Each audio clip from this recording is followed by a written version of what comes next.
नमस्कार, स्वागत छ यहाँहरुलाई नेप्से ट्रेडरमा। आज चाहिँ मार्केट 1908.04 मा आइपुगेको छ। हिजोको तुलनामा यो 23.64 पोइन्टले झरेको छ र यो चाहिँ 1.22% ले हुन आउँछ। आजको गिरावटमा चाहिँ 21 वटा कम्पनीहरूले कमाउन सफल भएका छन् भने 191 वटा कम्पनीहरूले भने घाटा बेहोर्नु परेको छ भने 6 वटा कम्पनीको मूल्य चाहिँ जस्ताको त्यस्तै। आजको टप गेनर हेर्नुहुन्छ भने एडीएलबी आदर्श लघु वित्तमा अझै पनि सर्किट हान्ने क्रम जारी छ। केडीएल यो आइपिओ आएदेखि सधैँ अहिलेसम्म चाहिँ सधैँ सर्किट हान्ने जुन यसको जुन रेकर्ड छ त्यो अहिलेसम्म ब्रेक भएको छैन।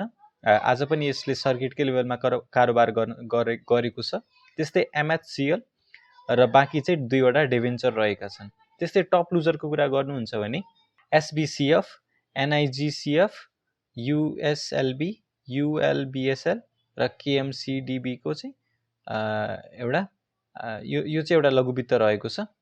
त्यस्तै टप टर्नओभरको कुरा गर्नुहुन्छ भने एएचपीसी, शिवम, एनआईसीए, एमबीएल र एसटीएलमा चाहिँ सबसे धेरै टर्नओभर आएको छ। यसको मिनिङ के हुन्छ भन्दाखेरि चाहिँ लगानीकर्ताहरूको पैसा चाहिँ यी कम्पनीहरुमा सबसे ज्यादा इन्भेस्ट भएको छ। त्यस्तै टप भोल्युमको हिसाबमा कुरा गर्नु पर्दाखेरि एएचपीसी, एनआईसीबीएफ, एमबीएल, केबीएल र केबीएल को चाहिँ प्रमोटर शेयर। त्यस्तै टप ट्रान्ज्याक्सनको कुरा गर्दाखेरि चाहिँ एसएमजेसी, टेमोर, एएचपीसी, शिवम र निफ्राको चाहिँ सबसे धेरै ट्रान्ज्याक्सन भएको छ। टेमोर चाहिँ आज घटिरहेको थियो तर अन्तिम चरणमा चाहिँ बढ्न सफल भएको छ। 314.6 यसको मूल्य पुगेको छ र एसएमजेसी पनि घटेर झन्डै 306-305 सम्म झरेको चाहिँ केही सम्हालिएर 308 यहीँदेखि बढ्ने पो हो कि हैन, सप्लाई पचाएको हो भन्ने कुरा चाहिँ हामी एकछिनमा डिस्कस गर्नेछौँ। र आजको गिरावटमा चाहिँ कुन कम्पनी कुन सेक्टरमा चाहिँ कस्तो योगदान थियो, कुन सेक्टरको कस्तो योगदान थियो आजको गिरावटमा त्यो कुरा हेरौँ। ब्याङ्किङ इन्डेक्स 1% ले झरेको छ। डेभलपमेन्ट ब्याङ्क 1.88% ले झरेको छ। फाइनेन्स पनि त्यस्तै 1.8% ले झरेको छ। होटल एन्ड टुरिज्म हिजो चाहिँ झन्डै 4-5% को वृद्धि पश्चात आज यसमा सानो करेक्सन देखिएको छ। घट्न चाहिँ खासै घट्न सकेको थिएन तर आज चाहिँ अलिकति ग्रीन हुन सक्दाखेरि चाहिँ हामीले के बुझ्न सक्थ्यौं भन्दाखेरि होटल एन्ड टुरिज्मतिर लगानीकर्ताहरूको रुचि त्यतातिर गएको पो हो कि भनेर बुझ्न सक्थ्यौं तर आज चाहिँ सामान्य करेक्सन देखिएको छ। आगामी दिनमा हेर्दै जानेछौँ। होटल एन्ड टुरिज्मको भविष्य राम्रो छ तर अहिलेको लागि चाहिँ कमाउन सफल खासै छैन। त्यसकारण त्यसको बारेमा पछि छलफल गर्ने नै छौँ। हाइड्रो पावर -1.31% ले झरेको छ। इन्भेस्टमेन्ट 1.58% ले झरेको छ। लाइफ इन्सुरेन्स पनि 1.55% ले झरेको छ। म्यानुफ्याक्चरिङ 1.31% ले झरेको छ। माइक्रो फाइनेन्स 1.67% ले झरेको छ। म्युचुअल फन्ड भने 1.36% ले झरेको छ। नन लाइफ चाहिँ एकदमै न्यून घटेको छ 0.67। अदर इन्डेक्स पनि 0.85% ले झरेको छ र ट्रेडिङ इन्डेक्स पनि 0.82% ले झरेको छ। आज सबै सेक्टरहरू राता छन्, अर्थात् कुनै पनि सेक्टर बढ्न सफल भएको छैन। सबसे ज्यादा घट्नेमा चाहिँ फाइनान्स, डेभलपमेन्ट ब्याङ्कहरू छन् भने सबसे कम झर्नेमा चाहिँ नन लाइफ र होटल एन्ड टुरिज्म चाहिँ एकदमै कम झरेका छन्। त्यस्तै अब लागौँ टेक्निकलतिर। सो टेक्निकली चाहिँ बजारमा के देखिएको छ भन्दाखेरि चाहिँ एउटा यो जुन डाउन ट्रेन्ड थियो त्यो अझै पनि कायम छ। यसमा म एकचोटि प्यारलल च्यानल ड्र गरेर हेर्न चाहे मैले। सो प्यारलल च्यानल यहाँनिर ड्र गर्दाखेरि के देखिन्छ भन्दाखेरि यो जुन म एकछिनमा यसलाई मिलाउँला। जुन यो डाउन च्यानलको यो जुन डाउन च्यानल चलिरहेको थियो त्यसको चाहिँ हाईलाई ब्रेक दिन नसकेर चाहिँ फेरि मार्केट चाहिँ यही डाउन ट्रेन्डलाई नै फलो गरिरहेको भनेर हामी बुझ्न सक्छौं है। र यहाँ ब्रेकआउट दिनको लागि करेक्सन हुने भइदा भए अझै पनि भ्यालिड छ किनभने यो बुलिश क्यान्डल लाई अहिलेसम्म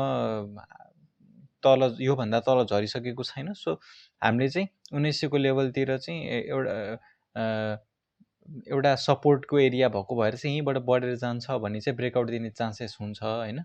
तर यहाँबाट बढेर जान सकेन र लगातार घट्यो भने चाहिँ फेरि यो डाउन ट्रेन्डको चाहिँ यो तलसम्मै आउने चान्सेस हुन्छ, जुन चाहिँ तपाईँको 1700 जो 1800 भन्दा मुनि हामीले 1780 90 जति पनि हेर्ने चान्सेस चाहिँ रहन्छ। त्यति बेलाको लागि चाहिँ हामीले अर्को रणनीतिहरू अपनाउन सक्छौँ। अहिलेको लागि चाहिँ अब आज यदि तपाईँहरूले सेल गर्नुभयो भने तपाईँहरूको डिसिजन एकदमै राइट साबित भएको छ अहिलेको लागि चाहिँ। तर यदि अब किन्नको लागि सोच्दै हुनुहुन्छ भने चाहिँ केही समयसम्म चाहिँ अझै तपाईँहरूले कुर्नुपर्ने देखिन्छ है। यो जुन त्यस्तै अब हेरौँ इन्डिकेटरहरूले के भनिरहेका छन् भन्दाखेरि चाहिँ पहिलो चाहिँ एउटा महत्त्वपूर्ण इन्डिकेटर एमएसिडी लगाएर हेर्नु पर्दाखेरि चाहिँ आज चाहिँ यो हिस्टोग्राम चाहिँ अलिक फिक्का भएको र एमएसिडीको लाइन पनि अलि तलको लेभलमा झुकेको, तर हिजोको भन्दा चाहिँ बढी नै रहेको छ, त्यस्तो घटिसकेको छैन। त्यस कारणले चाहिँ एमएसिडीले नेगेटिभ भनिसकेको चाहिँ छैन। तर यो खासै मार्केट घटेर आउँदाखेरि चाहिँ भोल्युम नआउनेले चाहिँ यो एमएसिडीलाई चाहिँ केही साथ दिएको हैन। त्यस कारण चाहिँ एमएसिडी स्टिल पोजिटिभ हुनुको कारण चाहिँ त्यो है। त्यस कारणले चाहिँ अब हाम्रो मार्केट घट्दै जाँदाखेरि चाहिँ भोल्युम पनि ड्राई हुँदै जानु भनेको चाहिँ सकारात्मक कुरा हो। र अर्को कुरा, यदि भोल्युम यसरी एनालाइज गर्नुहुन्छ भने म एकचोटि भोल्युम मात्र देखाउन खोजेँ तपाईँलाई। सो भोल्युम यहाँनिर हेर्नुहुन्छ भने चाहिँ ल यहाँनिर तपाईँहरू भोल्युम हेर्नुहुन्छ भने चाहिँ हिजोको तुलनामा यो कम भोल्युम आएको छ। हिजो पनि 1 अर्बको कारोबार आएको थिएन भने आज पनि आएको छैन। र हिजोको कम्पेयरमा चाहिँ आज मार्केट यति धेरै अङ्कले गिर्दाखेरि पनि केही लगानीकर्ताहरूमा चाहिँ अथवा मेजोरिटी लगानीकर्ताहरूमा चाहिँ के आश देखिएको छ भन्दाखेरि चाहिँ मार्केट एनी टाइम रिभर्सल हुन पनि सक्छ भनेर चाहिँ एउटा आत्मविश्वास छ। त्यस कारणले पनि भोल्युम नआएको हो। र जसले जो लगानीकर्ताहरूले उहाँहरूले बेच्नुभयो उहाँहरूको चाहिँ अब रिस्क मिनिमाइज अथवा ट्रेडिङको पर्पस भनेको किन्ने मात्र हुँदैन हैन, सेल गरेर एक्जिट पनि हान्नुपर्ने हुन्छ। त्यस कारण चाहिँ उहाँहरूको डिसिजन एकदमै राइट भन्छु म। र फेरि किन्ने मौका आउँदाखेरि फेरि हामी इन्डिकेटर अनुसार हामी किन्न पनि सक्छौँ है। त्यस्तै अर्को एउटा इन्डिकेटर हामी लगाएर हेर्छौँ आरएसआई। यसले चाहिँ हाम्रो युजुअली ट्रेन्डहरू कहाँसम्म पुग्यो हैन, ट्रेन्ड कस्तो छ भन्ने कुरा हामी बुझ्न सक्छौँ। र यहाँ हेर्नुहुन्छ भने चाहिँ यो 56-57 को लेभलमा पुगेर चाहिँ आरएसआई मुनितिर फर्केको थियो। अब कहाँसम्म गएर चाहिँ यसले अब सपोर्ट लिएर माथि जान्छ भन्ने कुरा मात्रै हो हैन। लगातार बढेर सिधै झर्ने पनि हुँदैन। यहाँ त्यस्तो रेकर्ड सायदै छ होला, तर यहाँ यस्तो फर्म हुनको लागि सानो सानो स्विङ जस्तो यो आरएसआई 56 सम्म पुगेको थिएन है। यो आई मिन यो चाहिँ 56-51 सम्म चाहिँ पुगेको थिएन। यो चाहिँ यही अहिलेको घटेर आएको प्राइससम्म अलिकति बढेर फेरि घट्नु भनेको त हामीले नर्मल लिन सक्छौँ। तर यहाँनिर आरएसआई यति धेरै बढेर जाँदाखेरि चाहिँ मार्केटमा प्राइस खासै बढ्न सकेको थिएन। तर यहाँ हेर्नुहुन्छ भने चाहिँ आरएसआई यति धेरै बढ्दाखेरि प्राइस पनि बढेको छ हैन। सो यो हिसाबले यति धेरै बढेको भएर चाहिँ यो सेचुरेटेड नहुनको लागि चाहिँ आरएसआई तल झरेर फेरि टेवा टेकेर माथि जानुपर्ने हुन्छ है। त्यसलाई चाहिँ मैले हिजोको भिडियोमा पनि भनेको थिएँ, दीर्घकालीन रूपले चाहिँ मार्केट स्टेबल भएर बढ्न सक्ने चान्सेस हुन्छ। त्यस्तै अब अर्को महत्त्वपूर्ण इन्डिकेटर बोलिङ्गर ब्यान्ड लगाएर हेर्नु पर्दाखेरि के देखिन्छ भन्दाखेरि बोलिङ्गर ब्यान्ड अनुसार पनि सपोर्टको लेभलमा आइसकेको छ। यदि भोलि यहाँबाट सपोर्ट लिन सक्दैन, अब इन्डिकेटरहरू ल्यागिङ हुन्छ। सो आजको इन्डिकेटर, आज यो इन्डिकेटरले जे डिसिजन त्यसको अब यो अनुसार म भोलि के अरे एक्सन लिन्छु, भोलि रियाक्ट गर्छु भन्नुहुन्छ भने तपाईँहरू ढिलो पनि हुन सक्नुहुन्छ है। तर चान्स दिन्छ भने चाहिँ सेल गर्दा पनि हुन्छ। तर यदि सेल गर्ने अप्सन नदिएर तल धेरै झऱ्यो भने चाहिँ एकदमै तीव्र गतिले झरेको बजार बाउन्स ब्याक गरेर जाने चान्सेस पनि हुन्छ। त्यस कारण चाहिँ भोलि मौका दिन्छ मार्केटले भने बेच्न सक्नुहुन्छ।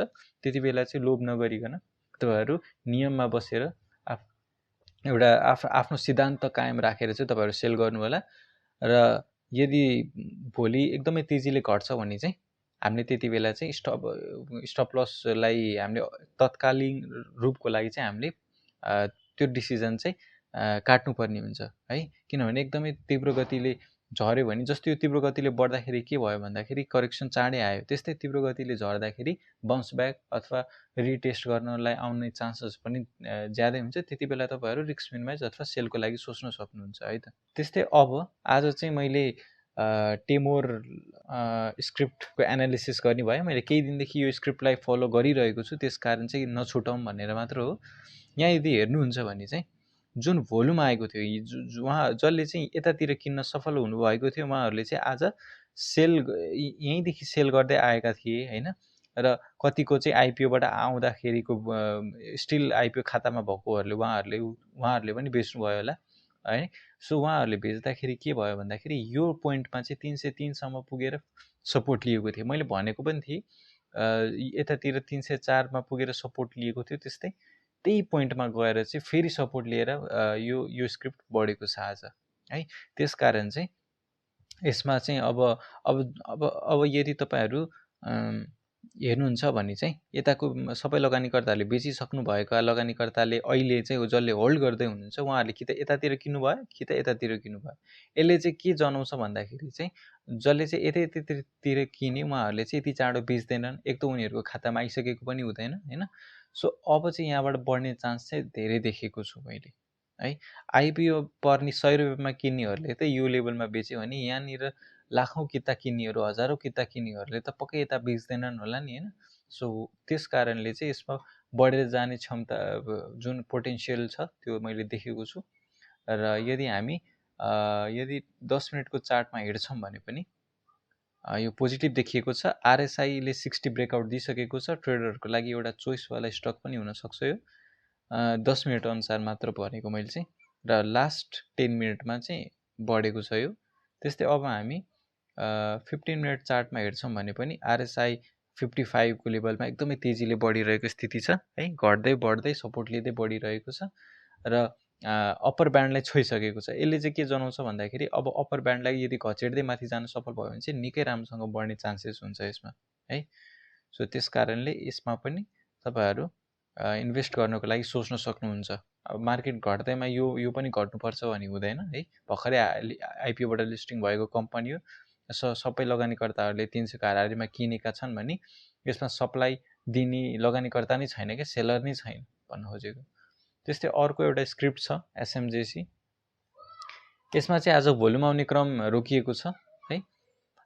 र तपाईँ हेर्नुहुन्छ भने चाहिँ यो घट्दै आएर तपाईँको अल टाइम लो हेर्नुहुन्छ भने 304 सम्म आएको थियो। मैले के भनेको थिएँ भन्दा अल टाइम लो नटुङ्गेसम्म चाहिँ तपाईँहरू 300 को हाराहारीमा आउँछ भने किन्नको लागि सोच्दै गर्नु होला। मैले भनेको थिएँ योभन्दा अगाडिको भिडियोहरूमा।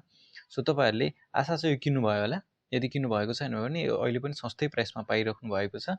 सो अलिकति किनेर पछि फेरि एभरेजिङ गर्ने हिसाबले माथि पनि पुग्यो भने फेरि एभरेजिङ गरेर अलिकति किनेर होइन त्यसपछि प्रफिट 10-20% प्रफिट चाहिँ हामीले इजिली हामी एक्सपेक्ट गर्न सक्छौँ है। सो त्यस कारणले यसमा पनि मैले पोटेन्सियल देखेको छु। यदि हामी 10 मिनट चार्टमा हेर्छौँ भने पनि यो खुम्चिएको छ, बोलिङ्गर ब्यान्ड खुम्चिएको छ। खुम्चिँदाखेरि चाहिँ ब्रेकआउट दिने चान्सेस हुन्छ।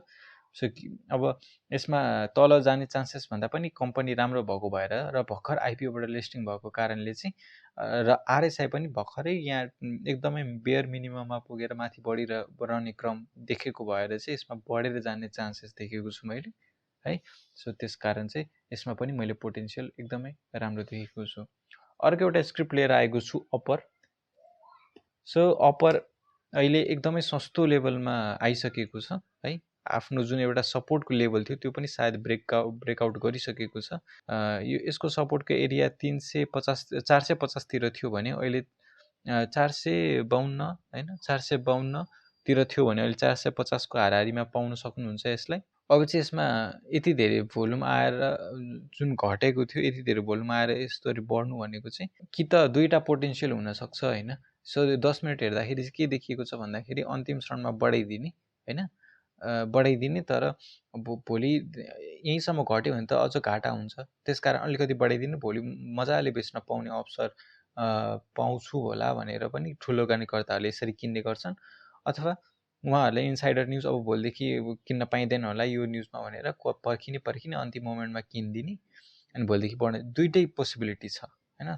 त्यसको लागि चाहिँ हामीले अरू 1 मिनट टाइम फ्रेममा हेर्छौँ भने यो भोल्युम जुन छ यो करेक्सन भोल्युम हो कि घट्ने भोल्युम हो भन्दाखेरि चाहिँ यो सेलरले ठोकेको भोल्युम हामी बुझ्न सक्छौँ। यसले के जनाउँछ भन्दाखेरि चाहिँ यहाँ किन्न बायरहरू रेडी थिए, अचानक एउटा सेलरले आएर 1 मिनटमा झारिदिएको भनेको मतलब सप्लाई आएको छ है। भोल्युम आएर घट्नु भनेको नकारात्मक कुरा हो र त्यस पछाडि चाहिँ अन्तिम 1-2 मिनटमा चाहिँ किनिदिएर बढाएको प्रष्ट देखिन्छ। यसकारण चाहिँ यसमा चाहिँ यो अहिलेको लागि पोजिटिभ छैन। यसमा तपाईहरुसँग स्टक छ भने यो बेच्दिनु होला हैन। र एकदमै लो अल टाइम लो त यो कतिसम्म गएको छ भन्दाखेरि यो त 435 सम्म गएको स्टक हो। सो 400 तिर आउने चान्सेस पनि रहन्छ अप्परमा है। त्यसकारण यो अहिले राम्रै मूल्यमा छ, खासै घट्न सकेको छैन। यसमा चाहिँ बेचेर तपाईहरु एक्जिट गर्नु होला। हस्त आजलाई यति नै। यो भिडियो कस्तो लाग्यो प्रतिक्रिया दिनु होला, कमेन्टमा बताइदिनु होला र च्यानलमा नयाँ हुनुहुन्छ भने सब्स्क्राइब गरिदिनु र यो भिडियोलाई लाइक पनि गरिदिनु हुनेछ भनेर आशा राख्छु। हस्त आजलाई यति नै। धन्यवाद।